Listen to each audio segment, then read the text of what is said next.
Hi, everyone. Good afternoon and welcome. We're just going to get started in a few minutes. I see some people coming in.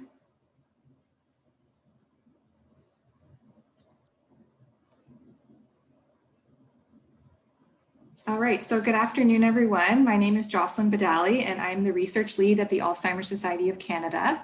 The Alzheimer Society of Canada is very pleased to be hosting another ASRP Exchange webinar that is being offered through our provincial support program.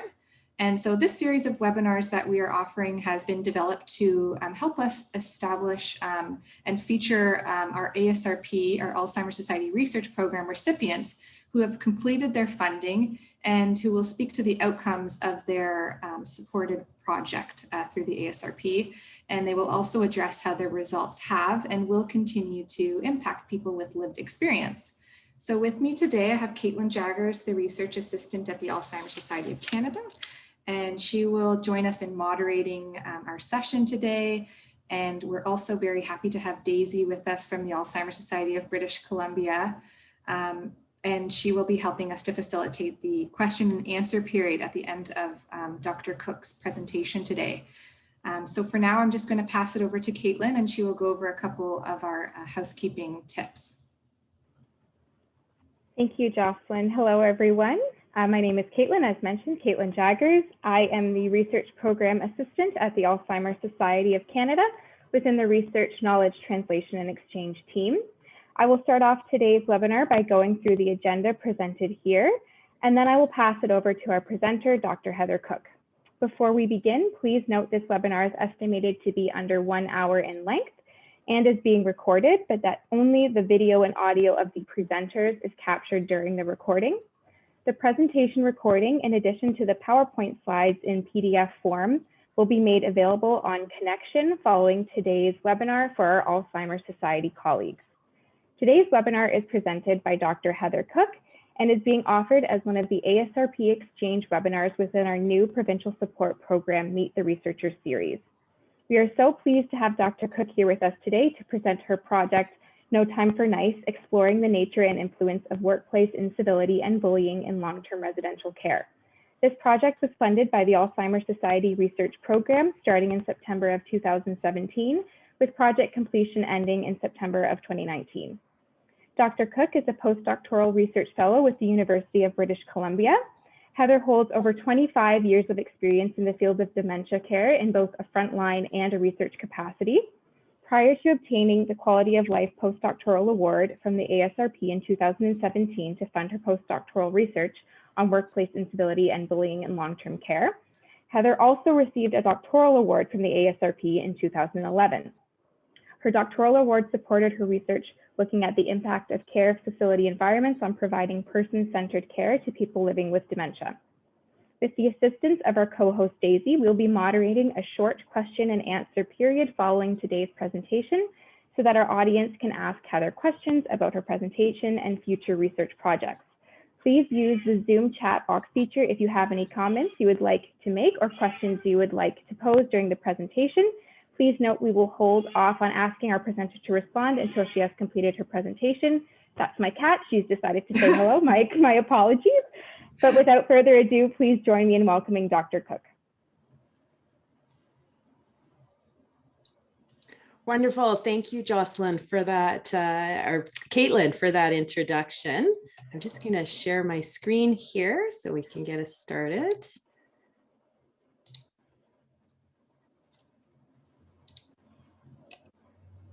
There we go. So so I really would like to thank the Alzheimer Society for their contribution to my postdoctoral funding, which really allowed me to complete this research, and their funding for my doctoral work, which set me on this path of research, which I'll talk about shortly.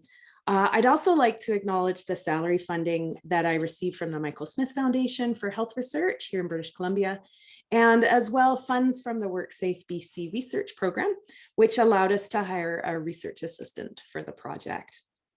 And I just want to take a moment to acknowledge that the land on which I'm standing today to deliver this presentation is the traditional, ancestral, and unceded territory of the Silks Okanagan Nation peoples. And I also acknowledge that you are joining us across the country from near and far. And I want to acknowledge the traditional owners, past and present, of those lands as well. So a little bit of background. 8 years ago, when I was conducting my doctoral work, which was also in long-term care, as Caitlin mentioned, I had the unfortunate experience of witnessing an abusive episode. So it was morning care. There were 2 care aides in the room providing care to a resident, and the resident was really struggling to understand what exactly was going on when one of the care aides lashed out at her and started yelling. It was an incredibly powerful experience. I was situated behind the door as to the bathroom as care was going on. So I was out of view, but I could hear everything that was occurring. And as I say, it was an incredibly powerful experience, not the least of which was due to the fact that the resident in that moment that followed was able to share, despite her advanced dementia, what that was like for her in the moment. But equally powerful was when I approached the second care aide in the room. And I explained that I was going to need to go ahead and I was going to need to report what I had just heard. And her response was, "Do you have to?" And that was not the response that I was expecting. Now, this was a care aide who was kind, compassionate, caring, and gentle with the residents. And so I probed a little bit and said, "What makes you say that?" And she said, "Well," and she referred to the other care aide, "she knows a lot of people and she's going to make my life hell." And so for this care aide, the fear of repercussion from her colleague overrode the safety of the residents in her care. And so when it came time for me to think about what I wanted to specifically explore as part of my postdoc work and continue my research program, I started to look into workplace incivility and bullying. And it turns out that while workplace incivility and bullying has received a lot of attention in acute care settings with professional staff or nursing staff, very little had been done, in fact, almost nothing, in long-term care. And I think there was one study that had been done in the US, and there were a couple that came out of Europe, but that was it. Now, the majority of care in our long-term care homes here in Canada and across the world, really, provided by what we call healthcare aides. I think you call them PSWs in Ontario, also known as nursing assistants or nurses' aides in the US. But they're primarily women. They're frequently from ethnic minorities, and they have low occupational status. And the conditions that have been associated traditionally with incivility and bullying in acute care settings, such as excessive workloads, limited resources, organizational change, low social support, and high job demands, all describe our current long-term care workplaces. And these are the same systemic and structural challenges that have received much attention in the press over the last year that's allowed COVID-19 to really wreak havoc in many of our long-term care homes. So even pre-COVID, the long-term care sector has struggled with an aging workforce, an ongoing shortage of healthcare aides, and retention and turnover issues. So all of this really highlighted the need to attend to the issues of workplace incivility and bullying in long-term care. Issues which over time have the potential to disrupt the collaborative, respectful, and effective working relationships that are really key to the provision of quality care and care aids' safety and well-being. So when we're talking about incivility and bullying, it's important to describe what we mean by that. And so when I'm referring to workplace incivility and bullying, I am referring to the workplace relationships that exist between the staff. So not from staff to residents or residents to staff, simply between the staff. And I think we can think about incivility and bullying as a continuum of behavioral intensity, where we've got bullying at one end, we've got incivility in the middle, and we've got civility at the other end. And so bullying is it entails an escalating hostile relationship in which a an employee is frequently or persistently subjected to overtly hostile acts from a coworker or from a supervisor. In contrast, workplace incivility is this low-intensity deviant act that violates the workplace norms that we might have for respectful interactions. And it's characterized by this ambiguous intent to harm. And what that means is it's simply hard to prove that someone intended to hurt you with that behavior. Now, workplace incivility is considered one of the most pervasive forms of antisocial workplace behavior, yet its subtlety makes it really difficult to detect. So compared with bullying, uncivil acts are more likely to be passive in nature, indirect, and verbal as opposed to physical. And so as such, they don't really rise to the same level as bullying or harassment behaviors that in many jurisdictions are prohibited by law or organizational policy. So for the research study, we had 4 key questions. So we wanted to know, just right from the get-go, what are the types of workplace incivility and bullying to which healthcare aides are exposed within long-term care? And then we wanted to dig a little bit deeper and go, well, how do their social locations, so that's things like age and gender and class, and broader organizational factors, so those structural and systemic factors within our long-term care sector, how do those influence their experiences of workplace incivility and bullying? And then we wanted to know, well, just how are their workplace relationships actually impacted by their encounters with incivility and bullying? And lastly, what is the impact on care delivery? So I'm going to talk a little bit about each of these as I move through today's presentation. So for our study, seeking to add to this very small body of knowledge that we have around workplace incivility and bullying in long-term care, I explored the nature in 2 long-term care homes here in British Columbia, both of which were unionized and also not-for-profit.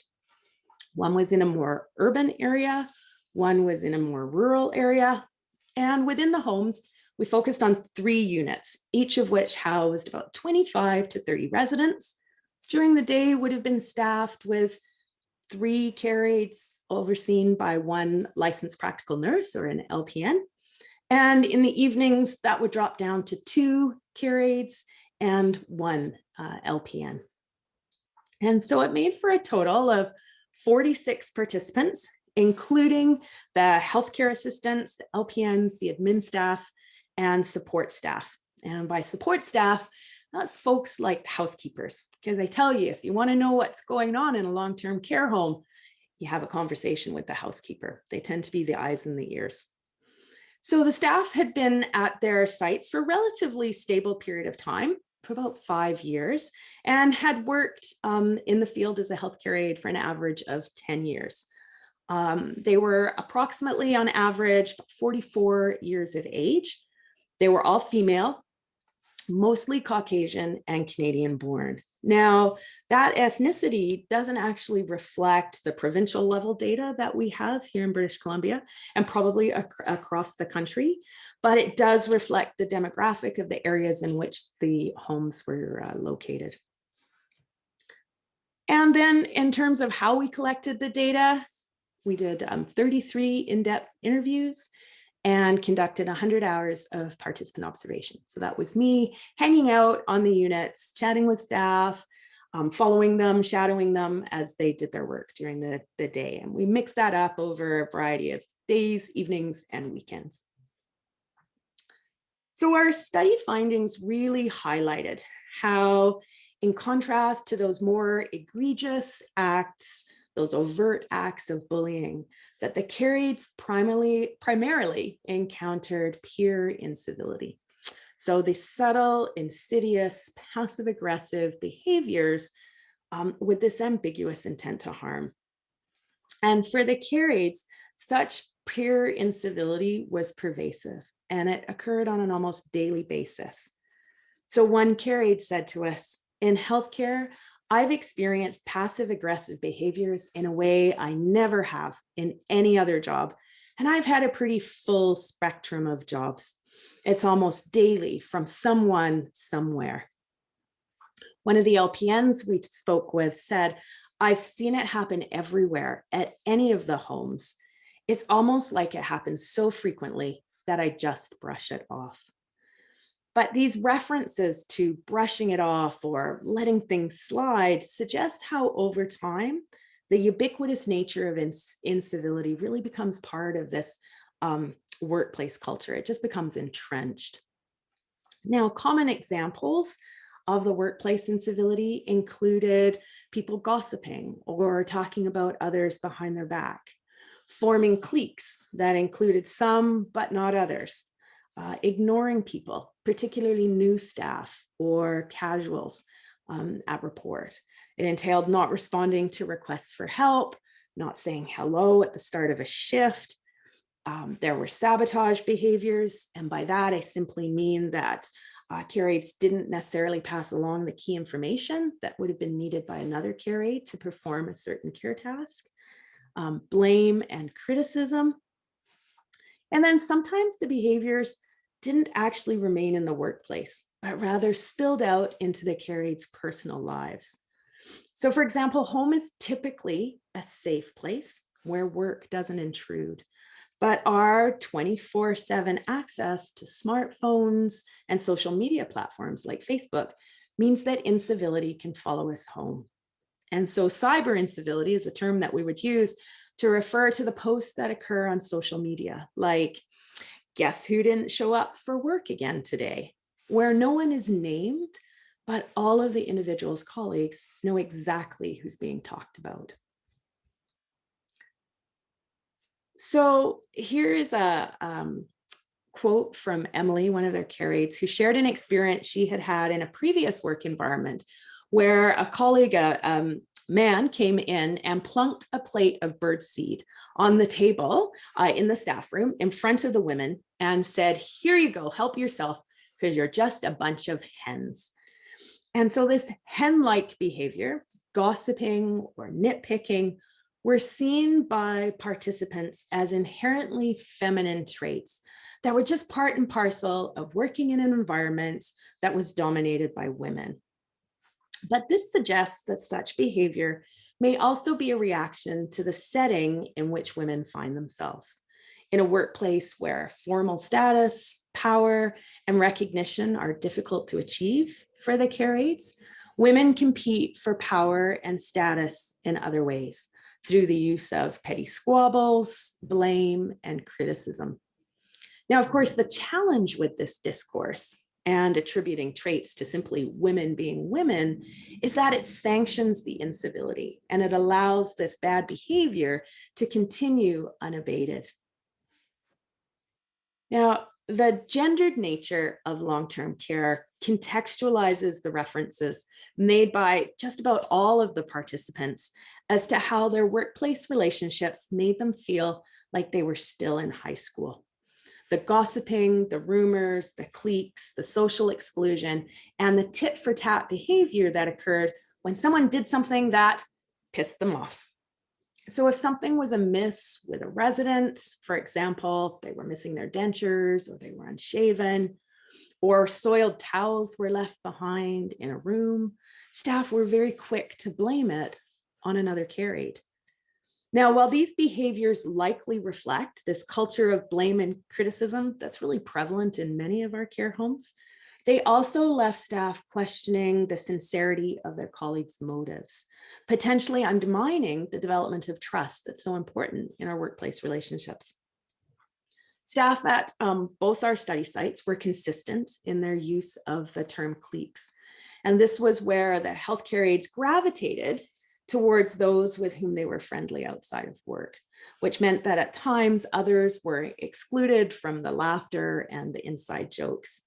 And this was particularly noticeable during our observations when there was a new care aide that was working or orientating, and also at shift change, where this subtle body positioning and the language conveyed which care aides were in the group and which care aides were out of the group.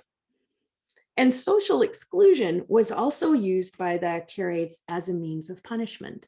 So for example, for coworkers who repeatedly missed a shift, didn't call in to let them know that they were going to be away. So their colleagues would then give them the cold shoulder the next time they showed up for a shift. So frustrated with what the care aides perceived as management inaction in dealing with this issue, they decided to take matters into their own hands and simply mete out their own form of justice. And social exclusion was also used as a means of revenge. So she never helps us with our work, so we're not going to help her with hers. So these experiences that I've just described of the workplace relationships and some of this incivility that's occurring is very illustrative of something we call relational aggression. And this has been a concept that's been used extensively in researching bullying amongst teenage girls, but it's rarely been used to examine workplace relationships. And relational aggression refers to non-physical, manipulative, and exclusionary forms of social aggression that threatens friendships and relationships, and that really encapsulated the healthcare aides' behaviors.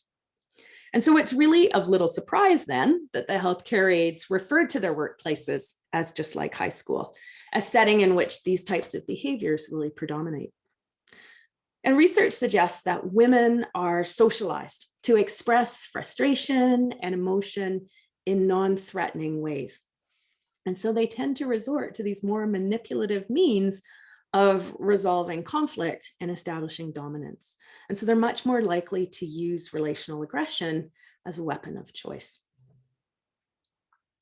So in a system in which healthcare aides really possess very little structural power, their intra-group relations are tied to tensions and struggles around the informal power that they hold. Care aides are at the bottom of the workplace hierarchy in terms of power. And so there's this tendency to resort to aggression amongst themselves as a means of achieving status, dominance, and recognition. So this need for superiority, for control and power is expressed through these relationally aggressive behaviors. So again, we see these structural systemic issues, so high job demands and very little control over their job. As the graphic illustrates, they're pulled in a million different directions, from what their manager is saying to what their colleagues need to the residents requesting assistance. And I think what is key here, and which underpins much of the behavior, is that many of the absent care aides were not replaced. So if a care aide did call in sick or had a pattern of just not showing up for work, inevitably they weren't replaced, which meant that the staff worked short. And it wasn't uncommon for me to walk into one of our sites and they would have a board up that would announce who was working for the afternoon shift or the evening shift. And it wasn't unusual for me to walk in and just see one name on that board. And, you know, the staffing folks were working frantically to try and fill those shifts. So in terms of unpacking some of these power relationships that were going on and that impact on care delivery, we identified 3 key themes that kind of illustrated how these power relations played out. One was around requesting help, one was around resisting help, and the other was around receiving help. So exposure to peer incivility and bullying created this reluctance to seek assistance from coworkers with whom the care aides had had a previous altercation, or who'd made it obvious that they didn't want to assist the healthcare aide, or implied that the care aide was incompetent because of their need for help. So experiences such as the one described by Emily here, where she's talking about starting her day and the colleague or the individual that she's working with says nothing to her. There's no eye contact, no hello. And that just continues throughout the day. And then she says, well, you know not to ask them for help. And so along with other nonverbal cues that might be displayed at the same time following requests for help, such as huffing and puffing and or the eye rolls. Oh my goodness, I can't believe she asked that again. Relatively early on in her position, Emily simply stopped asking for help from her colleagues. And a reluctance to request help also stemmed from not wanting to be viewed as incompetent, because incompetence, whether real or fabricated by unhelpful coworkers, was equated with powerlessness, and that was a potent motivator amongst the healthcare aides. So in terms of receiving help, the care aides were very cognizant of the behaviors that were valued by and that would ensure help from their coworkers. So notions of worthiness and reciprocity featured prominently in their narratives. So to be considered worthy of receiving help, a care aide had to work independently and efficiently. So again, exposed to these structural factors that commonly contributed to increased workloads. So things like those staffing shortages that I mentioned, under-resourcing, the increased resident complexity that is occurring in our care homes, the care aides were really sensitized to these potential sources of power inequities and the need to maintain balance. So one of the care aides shared with us, you've got to play the game. You need to make sure if you do something for somebody nice, that they're always going to do something back to you nice. So that real emphasis on reciprocity. And so on the screen now is a quote from one of the care aides, Brooke, who says, you know, in all of the places that I've worked, when you first start and you request help, folks at the other end of the line are like, oh, sorry, you're just going to have to wait. And she says, well, how long do I have to wait when I have a resident in a lift waiting to use the toilet or to be taken off the toilet? And then she says how over time that shifts, right? So as her colleagues see that she is helpful and useful and efficient, that then they respond to her requests for help much more quickly. And so it really illustrates how Brooke, in this situation, has proven herself a valued and a competent member of the team who contributes to the unit workload. So she's considered someone worthy of assistance. So power was conferred to her by her longer tenured coworkers, and her position in the power hierarchy then starts to change. So the power relations underpinning the workplace relationships of the care aides led some staff to resist help, or other longer tenured care aides to resist helping newer care aides, and dictated the extent to which care aides might provide care to a resident for whom another care aide was responsible. So quite frequently, one care aide would take a group of residents, and then every couple of weeks, they might cycle through those groups of residents just to change things up. But for a particular shift, they would be responsible for caring for, say, 10 residents.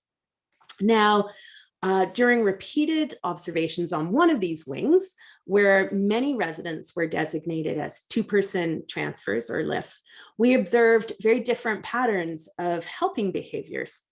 So one of the youngest care aides on the unit and the newest tended to resist help. She insisted that she could care for all of the 10 residents on that wing by herself without requesting help. Now, Catherine, a slightly older and more experienced healthcare aide, sought help with lifts and transfers with 2 of the residents. She was very clear with me that there were 2 that she always requested help for. While Emily, an older and more experienced care aide, expected help with at least 4 of the 10 residents. Now, assistance was rarely offered to Emily and Catherine, and when they did request it, they commonly had to wait, which again is an observation very illustrative of their place in the power hierarchy. And Leah's reluctance to accept help, so folks would offer to help Leah every once in a while, and she would resist it, suggested that she was aware of the power relations that were underpinning the relationships here, and that she was seeking acceptance by demonstrating this self-sufficiency and this independence.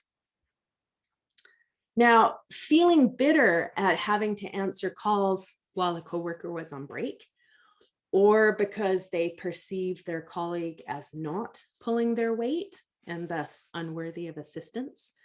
Care aides would sometimes on the unit provide only minimal care to that resident who they were expected to take over for while a colleague was on a break. So here, one of our participants is sharing that safety becomes an issue because the care aides then start to cut corners if it's not their resident and they're lashing out at someone who they feel just isn't pulling their weight during a shift.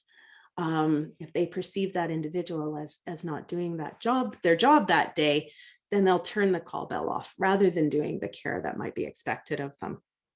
Now, I want to emphasize here that we never saw this happen. This was not anything we observed, but several of the care aides did relay several of their experiences, which I think really highlights the far-reaching impact here on helping behaviors, on resident care, and in turn, individuals with the lived experience of dementia. So in terms of fitting the pieces together, our findings reveal the complexity of workplace relationships and team functioning in long-term care. And they suggest that who is on shift warrants as much attention as how many are on shift. And so often our conversations when we're talking about how do we improve the system often stems on we need more staff. And absolutely, we do need more staff, as the shortages illustrate. But it's also this other piece about who is on shift. So adding more staff may be a necessary, but not a sufficient means of actually improving the care quality that our residents receive. So we need to expand our discussion around staffing and quality beyond just numbers. And we need to focus on the work environment and the care processes that are occurring. Now, pitching in, seeking assistance, and reciprocating are all behaviors that facilitate effective collegial relationships. And they lay the foundation for information exchange and problem solving around resident care. While several care aides in our study initially sought to engage in such positive patterns of behavior, those refusals of assistance and the lack of reciprocity meant that they gradually abandoned such behavior. So reciprocity is really about giving and receiving in a manner that generates goodwill, but working within this context of staffing shortages, of under-resourcing, and increased resident complexity really placed limits upon their reciprocity. And I think the experiences of the care aides really illustrate that a positive work environment and that these cohesive, collaborative workplace relationships can't be left to simply organically emerge. Rather, they require cultivation and support over the long term. And this is especially salient when we consider the high turnover rate and the HR shortages within the sector and the part-time casual status of much of the workforce. So supervisors, for example, the licensed practical nurses, the LPNs, and the unit managers are really integral in fostering an environment of civility, of mutual support, of trust, reciprocity, and in turn, the achievement of what we would hope would be better care outcomes. So having a regular presence on the unit means that supervisors are aware of these team relations and they can identify, support, and expand the interactions that promote teamwork. You may remember from one of the earlier slides when I was talking about relational aggression, is that relational aggression tends to only be obvious to the folks who are enmeshed within it. So if our supervisors or managers don't have that presence on the unit, they're not going to be aware of those behaviors until they've progressed to the point where those two staff members have such a fractious relationship. They're sitting in the general manager's office or the director of care's office, and they're trying to unpack what's become a bit fraught. But at the same time, supervisors and that the LPNs don't receive management training as part of their schooling, yet they're responsible for this diverse group of workers. They're rarely offered professional development opportunities or mentorship as how to cultivate a positive work environment and relationships. And so they too need increased training and support. And so if I'm to leave you with one key take-home message today, it would be that residents' quality of care is inextricably linked to the quality of work life for the healthcare aides. And I just want to acknowledge that this research took place pre-COVID, so back in 2018 and 2019. And for the last year, care aides in our long-term care homes have been working incredibly long hours under extraordinary pressure and potentially even more short-staffed than they were pre-pandemic. They've experienced considerable change within their workplaces. Here in BC, we've had single site orders, there's limited visitors, there's this absence of support from families, and there's no staff appreciation or recognition events that are occurring. So all this to mean that they are spending more time with their colleagues than they ever have before, and the workplace pressures are greater than they've ever been. And so I think it's important that we remember that healthcare aides truly are the hearts and hands of our long-term care system, and that we need to find a way to support their workplace relationships, to help them find that time to be nice and to really shine as the healthcare heroes that they are. And on that note, I just want to thank the members of our research team who are listed on the right-hand side of the screen. If you're interested, we do have a couple of publications that recently came out. They are open access, and so anyone is able to access them online. There's my contact information if you have any additional questions after today's presentation. And I also just want to acknowledge the fantastic artwork that you would have seen as part of this presentation, which was done by our graphic illustrator, Caitlin Bauman. And so that's it for me, and I'm just happy to turn it over for questions.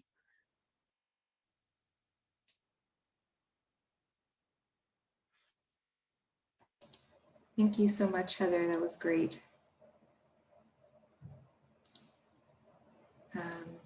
Hope everyone can see the question and answer period screen here. Thank you, Heather, for taking the time to walk us through your project. And I think it's been really eye-opening for us who, sort of are on the outside of this layer of healthcare. And it's really insightful for us to be able to appreciate, what's going on frontline and how we support the people that we are working help here at the Alzheimer Society of Canada. So maybe I'll just hand it over to Daisy if she wants to read out some of the question and answers that have coming in. So for anyone, just to reiterate what Caitlin had mentioned earlier, if you have questions, please go ahead and type that into the Q&A, and we'll have Heather answer some of them. Yeah, of course. Hi, Heather. Thank you so much for that wonderful presentation. It was so interesting. So we have a few questions coming in. One is speaking to what you talked about at the very end of your presentation about, how we might be able to support better and positive change in the workplace. But this person is specifically asking, how do we proceed as managers to help foster a positive workplace? So the things that you were talking about, and maybe this person is looking for, some steps that they can actually take to try and pull in those positive attitudes and positive behavior patterns that you mentioned. Yeah, so great question. So one of the things that we talk a lot about is when we're talking about dementia care is we talk about the personhood of our residents, but we don't often talk about the personhood of staff. And so I think, it begins with recognizing our staff for the work that they do, recognizing their personhood. So sometimes, it's something as simple as stopping, modeling the behavior of, when you come across a care aide on a unit is, how are things going for you today? How are things at home? What's going on with you? So, sort of starting those positive interactions and positive relationships so that staff, that just is opening up that exchange between staff and their managers. And one of the key things that we observed was, so at shift change, quite commonly in a long-term care home, the new shift is coming on, and you gather around and the nurse starts to go through what's coming up for this shift. So in nursing homes, we are a bit obsessed with bowel movements and behaviors. And so often, we launch right into shift change. Who's gone so many days without, having this, and who needs this, or who's got an appointment, and we get right into the nitty gritty tasks of things. And one of the things I think we really need to do to step back and just take a moment to check in. And there's, emerging research around the importance of huddles in long-term care, and to just check in with the staff and say, how are things going today? Because, when we come to work, some of us come with baggage that's nicely packed up, tucked in a small purse underneath our arm. And others are trundling a suitcase behind them as they come into work. And so creating that space to say, you know what, I was up all night with the toddler. I got no sleep. This is not going to be a good day for me. So if I leave towels in a room, or if I miss shaving Mr. Smith, can you guys just step up for me today? And so creating that safe space and that environment, I think that's one of the ways that we can do that. And again, just having that presence on the unit so that you are aware of those relationships. And that staff appreciation, it's so much more than just bringing in the occasional box of donuts, right? It's about staff feeling heard, feeling appreciated, having managers. One of the best managers that I ever worked with, and I mean, all of us would have, if she said jump, we would say how high, not because she commanded that, but because she would check in with us and she'd be like, how are things going today? What do you guys need? Is there anything I can help you with? And so just really feeling listened to and supported as staff goes a big way in kind of modeling some of those relationships. So so interesting to think about, particularly when you're talking about personhood and that kind of, person-centered care. Maybe it also goes the other way as well. It's person-centered care in the way that you can deliver it in that sense. Yeah. So there's another question here too about somebody is saying that being in a community but working within a team and with COVID has made obviously that team much more separated. Mm-hmm. And they're asking, we understand that we've changed the way of practice and it's had to change. But when we're all more virtual, how can we support each other better, even over the kind of virtual and separated life that we're living right now? Oh, that's a really good question. I happened to attend a virtual conference back in January. It was a fascinating conference. It was out of Silicon Valley, and it's called the Culture Summit. And with startups and millennials, they work very hard to keep their staff happy and productive.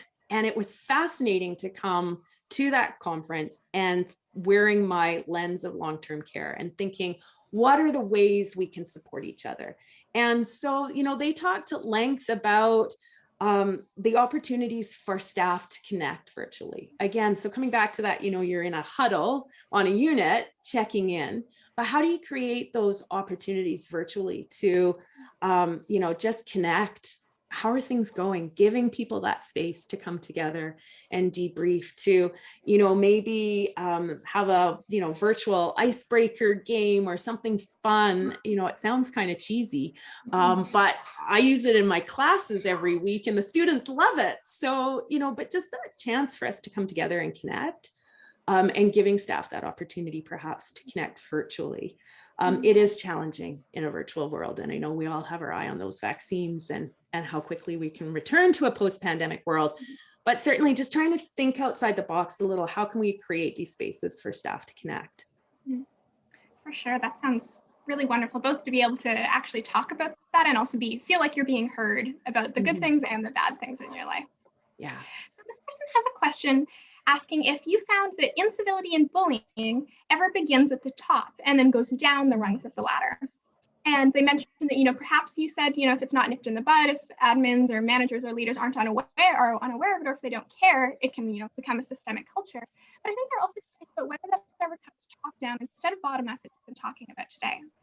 Yeah, yeah. And that wasn't something that we saw in the study. But, you know, research certainly suggests that's part of it. So I think we have to be aware. I think it comes down to those power relationships, right? And so often it's individuals in positions of power. And again, that could be perceived power or actual power. So if we're talking about that coming from the top down, that is that actual power that an individual has.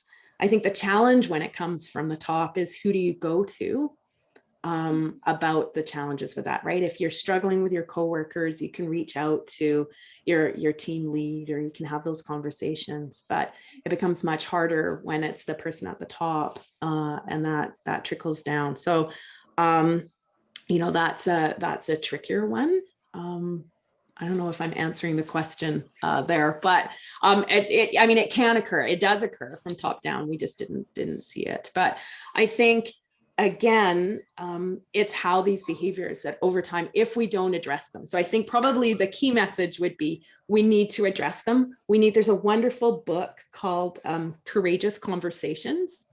I forget who it's by. It's on my bedside table, but about how we really do need to have these are difficult conversations to have, and all of us, like, we don't really want to get into those conversations. We don't want to have those difficult conversations with people, but when we don't have those conversations, these are the things that happen. This is how it just becomes this culture, and it sometimes isn't necessarily within an entire home. It can just be on a particular unit. Like, we certainly had staff who were very aware that they were not going to go and take a shift on that unit because of the stories coming out around that. And it's like, okay, that needs to be addressed, because if it's not addressed, I've got a colleague who says you need to address it at the dot.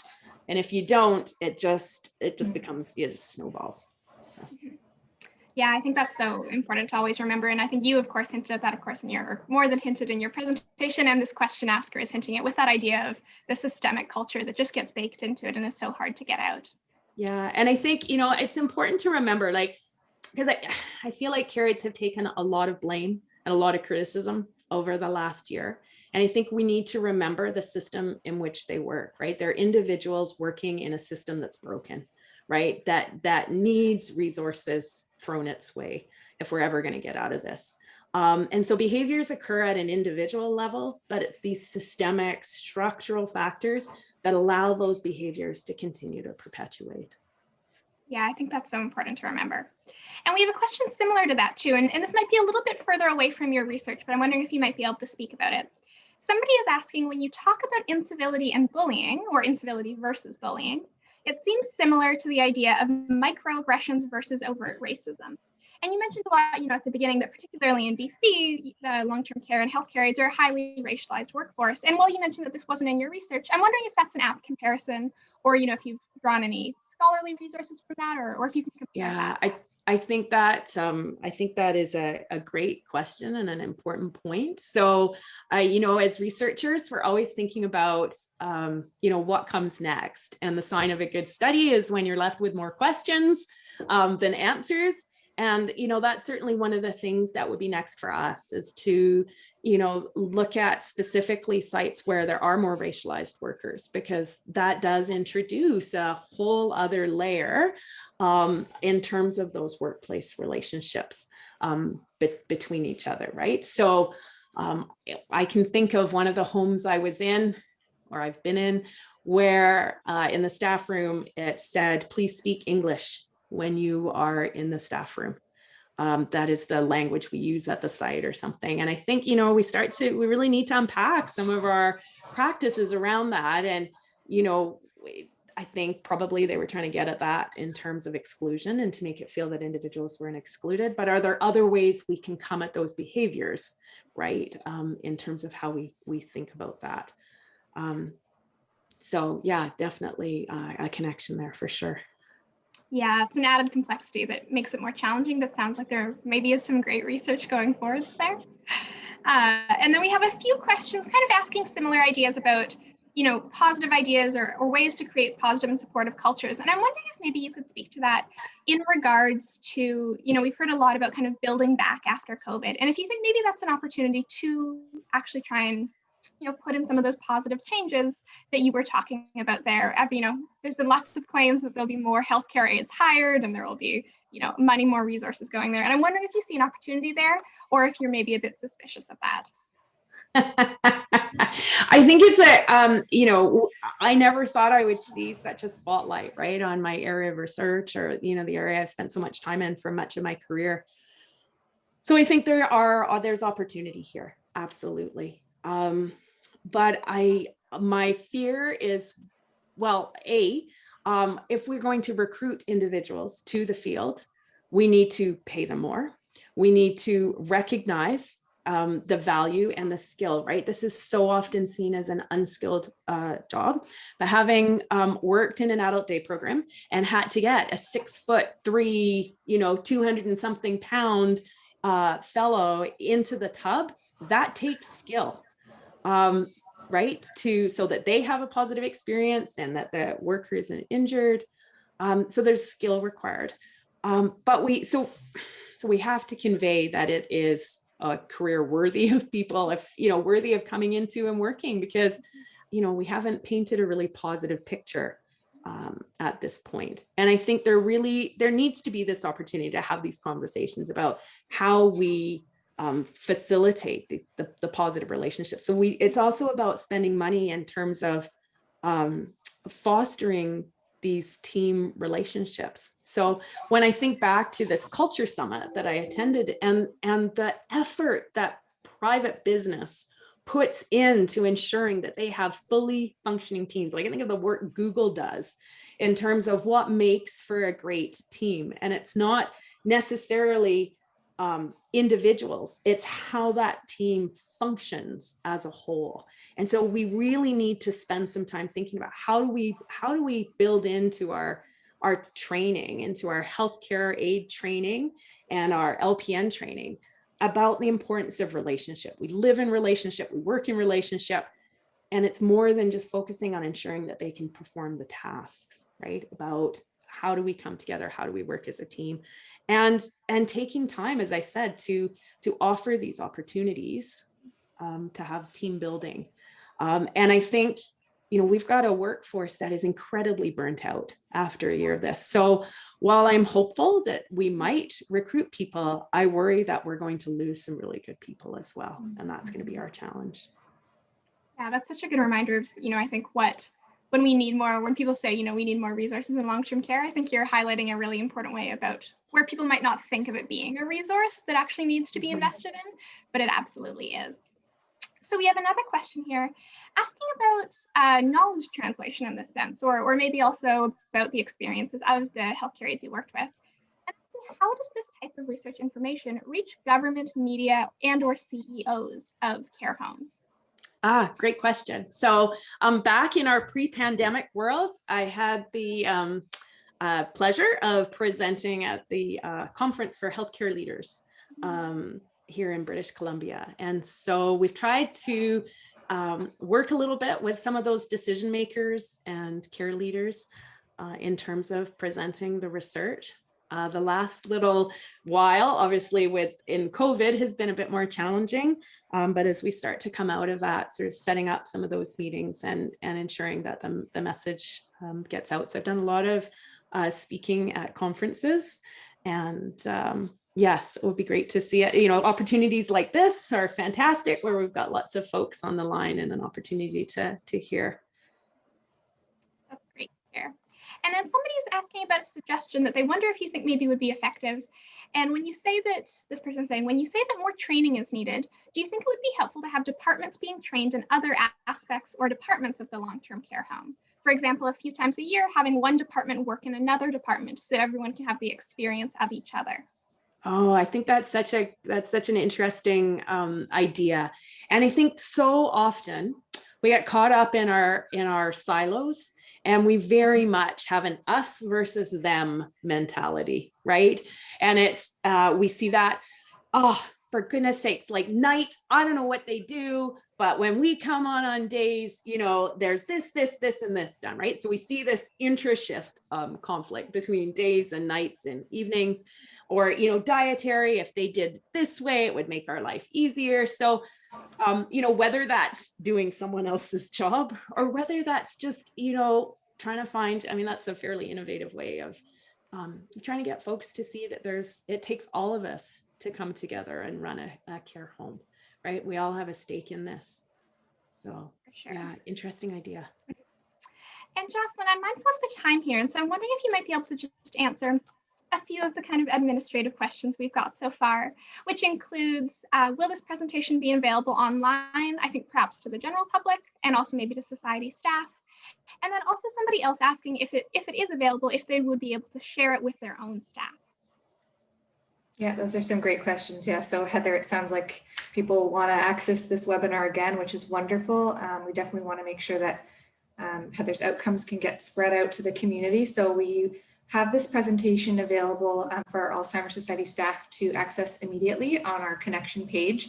And our marketing and communications team is actually just recently putting together a more accessible format of these webinars that are hosted through the ASRP Exchange on our public website. So in the interim, please email research@alzheimer.ca if you'd like to get access to this more immediately.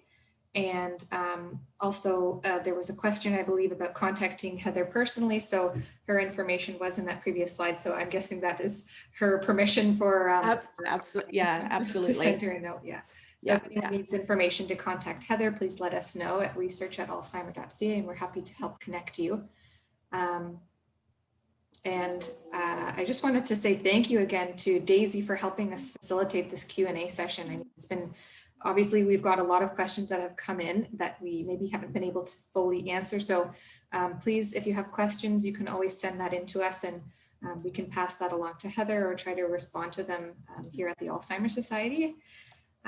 But maybe we'll just take the last few minutes. Heather, I don't know if you could possibly speak to the Alzheimer Society Research Program and maybe what some of this funding that you've received from us and from Michael Smith Foundation as well. What kind of supports does this offer to your area of research? I'm just wondering if there might be some future researchers who are looking for some inspiration.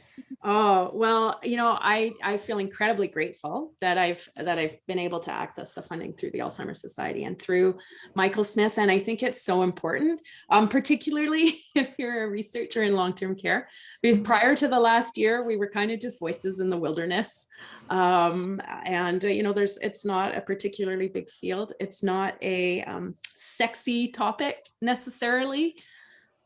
But certainly the funding that I've received has meant that I can devote the time to focus on the research, right? I don't have to worry about teaching at the same time. I can devote those hours to doing the research. This it's not necessarily easy research, certainly in this area. So, you know, we have to be careful in terms of staff that we work with. We've been lucky to have some really great research assistants, but typically it's been me that's been collecting the data. So that funding has allowed me the time to be able to do that, because that's fairly time intensive.